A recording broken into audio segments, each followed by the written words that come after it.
రాష్ట్రంలో ఇకపై ప్రతి సంవత్సరం టీచర్ పోస్టుల కోసం డిఎస్సి నిర్వహిస్తున్నట్లు విద్యాశాఖ మంత్రి నారా లోకేష్ ప్రకటించారు. ఇటీవల 16,347 పోస్టులతో మెగా డిఎస్సి విజయవంతంగా నిర్వహించామని గుర్తు చేశారు. ఉండవల్లిలో విద్యాశాఖ ఉన్నతాధికారులతో సమీక్ష నిర్వహించిన ఆయన విద్యా సంస్కరణ ఫలితాలకి దారితీయాలని, దానికి అధికారులు, ఉపాధ్యాయులు కృషి చేయాలని సూచించారు. తల్లికి వందనం పథకానికి చివరి విడతగా 325 కోట్ల విడుదల చేశామని, విద్యార్థుల ఫీజు రీయింబర్స్మెంట్ నిధులు వెంటనే అందేలా చర్యలు తీసుకుంటున్నట్లు తెలిపారు. కొత్తగా మంజూరైన జవహర్ నవోదయ, కేంద్రీయ విద్యాలయాలకు భూసేకరణ దాతల సహకారంతో పూర్తి చేయాలని సూచించారు. రాష్ట్ర వ్యాప్తంగా ప్రభుత్వ పాఠశాలలకు కీలక మౌలిక సదుపాయాలు అందించేందుకు దాతలు ముందుకు రావాలని మంత్రి పిలుపునిచ్చారు. ఆధునీకరించిన సైన్స్ సెంటర్లు, ఆటిజం సెంటర్లు త్వరగా పూర్తి చేసి విద్యార్థులకు అందుబాటులోకి తీసుకురావాలని ఆదేశించారు.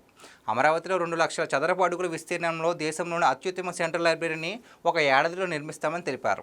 విశాఖపట్నంలో రీజనల్ లైబ్రరీ నిర్మాణం కూడా వేగవంతం చేయాలని ఆదేశించారు. అన్ని జిల్లాల్లో కొత్త గ్రంథాలయాలు ఏర్పాటు చేసి ప్రభుత్వ లైబ్రరీలను ఒకే సాఫ్ట్వేర్ ద్వారా అనుసంధానం చేస్తామని చెప్పారు.